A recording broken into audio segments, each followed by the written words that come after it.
آج ہم پڑھیں گے سورہ ابراہیم آیت نمبر 5 سے 5۔ اللہ رب العزت اس میں ارشاد فرماتے ہیں وَلَقَدْ اور البتہ تحقیق، واو کے معنی اور، لام کے معنی البتہ، قد کے معنی تحقیق، اور البتہ تحقیق ارسلنا ہم نے بھیجا موسیٰ علیہ السلام کو بھی آیاتنا اپنی آیتوں کے ساتھ، اپنی نشانیوں کے ساتھ۔ تین الفاظ ہیں، با کا معنی ہو گیا ساتھ، آیات جمع ہے آیتن کی نشانی، نا ہماری، اپنی ہماری، ان کے اخرج تو نکال قوم کا اپنی قوم کو، قوم کا معنی قوم اور کا اپنی، من الظلماتی تاریکیوں سے،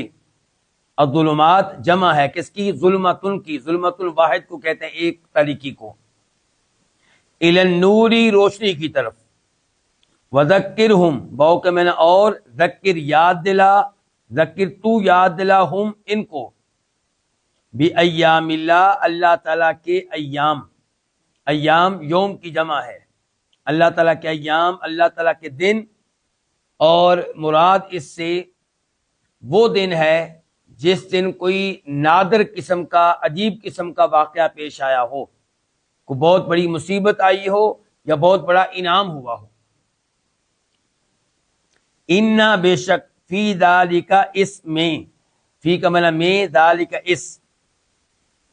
اس سے مراد کیا؟ اس تذکیر میں، اس یاد دلانے میں، اس یاد دہانی میں، لآیات، لام کے معنی البتہ، آیات کئی نشانیاں ہیں، کئی کس کا معنی؟ تنوین کا، لکل ہر اس شخص کے لیے، صبارن جو بہت صبر کرنے والا ہو، صبار فعال کے وزن پہ مبالغہ ہے، بہت صبر کرنے والا ہو، شکور فعول کے وزن پہ بہت شکر کرنے والا ہو، بہت شکر ادا کرنے والا ہو۔ اس آیت کی تفسیر، یہ سورہ ابراہیم ہے اور آیت نمبر ہے 5۔ آیت نمبر 1 کے اوپر غور کریں، اللہ نے وہاں پہ تذکرہ کیا تھا کہ ہم نے قرآن اتارا ہے نبی علیہ الصلوۃ والسلام کی طرف، جناب محمد کی طرف صلی اللہ علیہ وسلم، تاکہ آپ لوگوں کو نکال لیں اندھیروں سے نور کی طرف، یعنی کہ کفر و شرک کے اندھیروں سے ایمان کے نور کی طرف، بِإِذْنِ رَبِّهِمْ ان کے رب کے حکم سے۔ تو اب اس آیت میں اللہ نے بتایا کہ ہم نے ایسا ہی حکم موسیٰ علیہ السلام کو بھی دیا تھا، تو فرمایا اور البتہ تحقیق ہم نے بھیجا موسیٰ علیہ السلام کو بھی آیاتنا اپنی نشانیوں کے ساتھ، اپنے معجزات کے ساتھ۔ مثال کے طور پہ عصا، موسیٰ علیہ السلام کو اللہ نے ایک معجزہ کیا دیا تھا؟ عصا، ڈنڈا، کہ ان کا ڈنڈا، ان کا عصا، ان کی لاٹھی سانپ کی شکل اختیار کر لیتی تھی، اور جو دائیں بائیں چیزیں ہوتی تھی ان کو نگل جاتی تھی۔ پھر ان کو ایک معجزہ دیا گیا ہاتھ، کہ ان کا ہاتھ جب وہ گریبان میں ڈالتے باہر نکالتے تھے چمک رہا ہوتا تھا، اور یہ کوئی بیماری نہیں تھی، من غیر سوء، بغیر کسی بیماری کے۔ پھر اللہ نے کئی اور نشانیاں بھی دی، مثال کے طور پہ فَأَرْسَلْنَا عَلَيْهِمُ الطُّوفَانَ وَالْجَرَادَ وَالْقُمَّلَ وَالضَّفَادِعَ، کہ ہم نے طوفان بھیجا، ہم نے جوئیں بھیجی، ہم نے ٹڈیاں بھیجیں، اور ہم نے مینڈک بھیجے، ہم نے خون بھیجا، یعنی کہ یہ سب کیا تھی؟ نشانیاں تھیں، اور یہ اللہ تعالیٰ کی طرف سے عذاب آیا کرتا تھا، اور یہ عذاب ختم تب ہوتا تھا جب وہ لوگ موسیٰ علیہ السلام سے رابطہ قائم کرتے کہ ہم ایمان لے آئیں گے، آپ اپنے رب سے دعا کریں اللہ یہ عذاب ہم سے ہٹا لے۔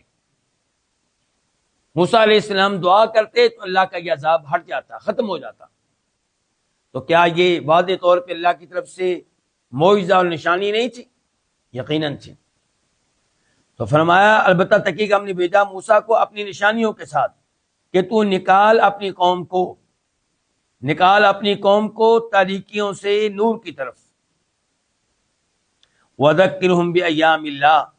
اور انہیں یاد دلا اللہ تعالیٰ کے ایام، اللہ تعالیٰ کی نعمتیں۔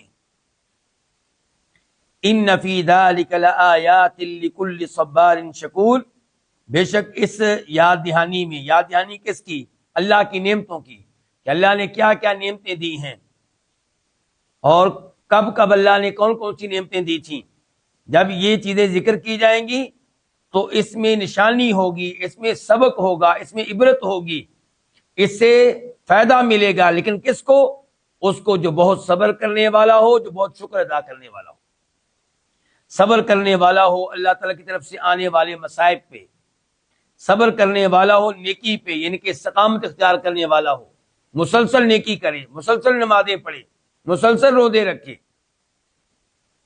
اور گناہوں سے بچنے کے معاملے میں بھی صبر کرنے والا ہو، شکور جو بہت شکر ادا کرنے والا ہو، کس چیز پہ؟ اللہ کی نعمتوں پہ۔ تو صابر اور شاکر قسم کا آدمی ہوگا، اسے سبق ملے گا جب آپ اس کے سامنے اللہ کی نعمتوں کا تذکرہ کریں گے اور ان ایام کا تذکرہ کریں گے جن ایام میں اللہ کا کوئی بہت بڑا انعام نازل ہوا یا اللہ کی طرف سے کوئی بہت بڑی مصیبت آئی، ان پہ عذاب آیا، ان پہ جو اللہ کے مخالف تھے، اللہ کے نبیوں کے مخالف تھے۔